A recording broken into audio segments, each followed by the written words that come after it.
Sejarah awal situs Lemah Tambah. Pada tahun 1443 Masehi, Raden Walangsungsan, istri beserta adiknya Nyi Mas Rara Santang, pergi meninggalkan kerajaan Pajajaran, untuk mencari seorang guru, untuk menimba ilmu agama Islam.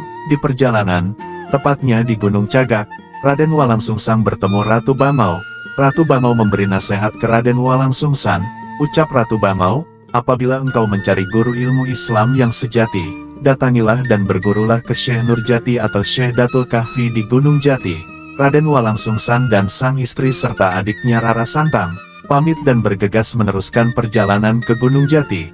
Setelah menempuh perjalanan jauh, Raden Walangsungsan, istri dan adiknya Rara Santang letih, kecapean dan kehausan. Akhirnya Raden Walangsungsang memutuskan untuk beristirahat di bawah pohon gempol. Teringat nasihat sang ibunda, Nyai Mas Subang Larang, "Nak, apabila engkau mengalami sakit, letih dan kehausan, tancapkan atau cungkilkan pusaka kujang itu ke tanah." Tanpa berpikir panjang, sang Raden mengeluarkan pusaka kujang, lalu sang Raden berdoa kepada Allah untuk meminta kebarokahan dari tanah yang dicungkilnya. Setelah mencungkil tanah, keluar air yang jernih, lalu Raden Walangsungsang, istri serta sang adiknya Nyi Mas Rara Santang, meminum air yang keluar dari tanah tersebut. Seketika hausnya langsung hilang dan tanah cungkilannya dibalur atau dilulurkan ke bagian kaki, tubuh yang sakit. Subhanallah, sakit yang dirasakan Raden Walangsungsang, istri beserta adiknya Nyi Mas Rara Santang, rasa sakit karena perjalanan yang memakan waktu, seketika itu juga langsung hilang rasa sakitnya. Lalu sang Raden Walangsungsan, istri dan adiknya melanjutkan perjalanan ke Gunung Jati.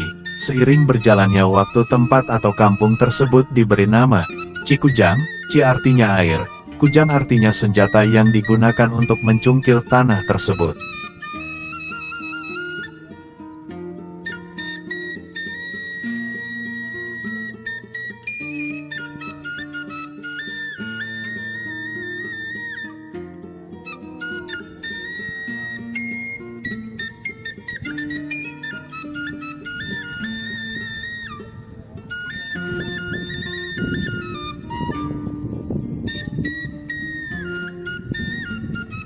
Setelah berjalannya waktu, ada sayembara kanuragan atau sayembara adu kesaktian memperebutkan seorang putri.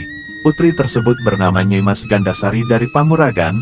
Pamuragan lokasinya tidak jauh dari Cikujang. Sayembara adu kesaktian melawan Nyai Mas Gandasari sedang berlangsung. Banyak peserta laki-laki yang tangguh dan sakti terkalahkan oleh sang putri Nyai Mas Gandasari. Tiba-tiba Nyai Mas Gandasari melihat ada seseorang laki-laki menatap tidak sopan ke Nyai Mas Gandasari.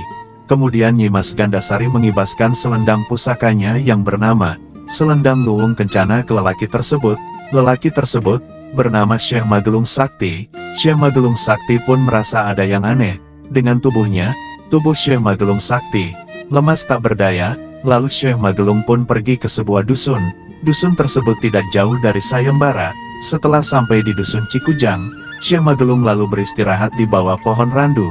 Tepat di area ini, di mana dulu Raden Walangsungsan mencungkilkan pusaka kujang ke tanah untuk dijadikan obat. Syekh Magelung dalam istirahatnya tertidur. Dalam tidurnya Syekh Magelung bermimpi bertemu dengan kakek tua berjubah putih. Kakek tua tersebut memberi wasiat ke Syekh Magelung.